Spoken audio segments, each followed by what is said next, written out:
Nearly entire health teams wiped out. No recommendation for the further relaxation of restrictions. And here what the Labor Director reveals is his worst fear coming out of COVID-19. Good morning, everyone. I'm Akush Lapinder, and this is your morning edition.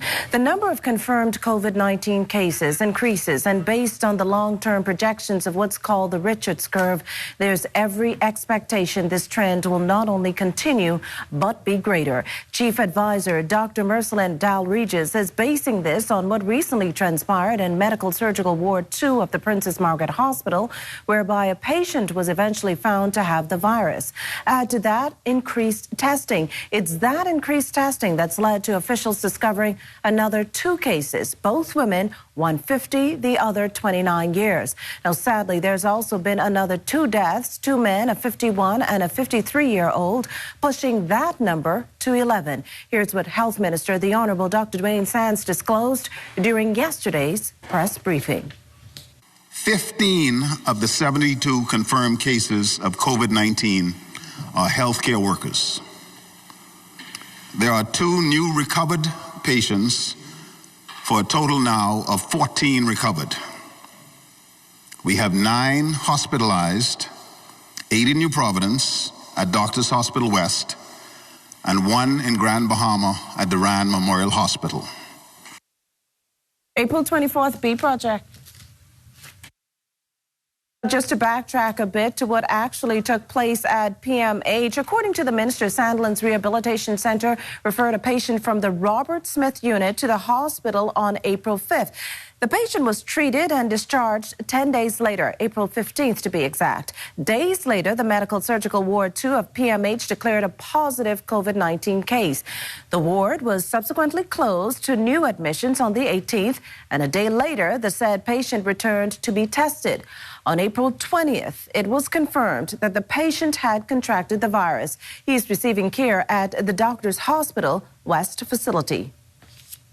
The remaining 39 patients at the Robert Smith unit at Sandilands were immediately placed in isolation, and the unit was sanitized. 46 staff members at Sandilands were identified for risk exposure assessment. In total, more than 200 healthcare workers are in quarantine. However, we believe that upon completion of our risk assessment activity, this number is expected to be reduced dramatically. 1 staff member, 2 patients, and 2 registered nurses were quarantined for 14 days. Subsequently, all remaining patients on the Medical Surgical Ward 2 were tested for COVID-19. Contact tracing and exposure assessments commenced for the people discharged from the ward and those who were in contact with the current patients on that ward. Currently, there are only 4 patients on the ward. 3 of the 4 remain in isolation, and 1 remains on the open ward. Now, apart from the increased cases and deaths, what's equally troubling to the minister is the number of healthcare workers forced to self-isolate. We are recommending that there be no relaxation of the restrictions, no further relaxation of restrictions. Dr. Sands acknowledging that this has a real negative impact on the ability to provide health care. There are certain services which have been decimated.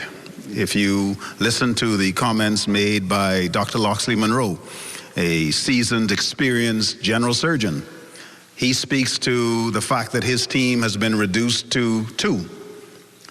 There are other services where almost entire teams are wiped out because persons have been sent home. Now, that said, not every person has had a high-risk exposure. And the process that is ongoing through employee health is to use the World Health Organization risk stratification to determine who is high risk, medium risk, low risk. And we expect that when that assessment is done, that a number of persons will be able to safely return to work at the Princess Margaret Hospital and at Sandilands Rehabilitation Center.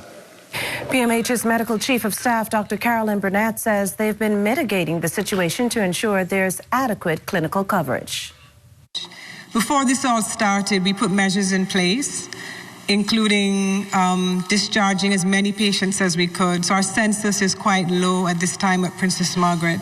We have stopped elective surgery and all clinics, and therefore our workload was decreased. We skeletonized staff to prepare for a possible surge in COVID-19 cases. So we are coping and providing adequate clinical care at this time.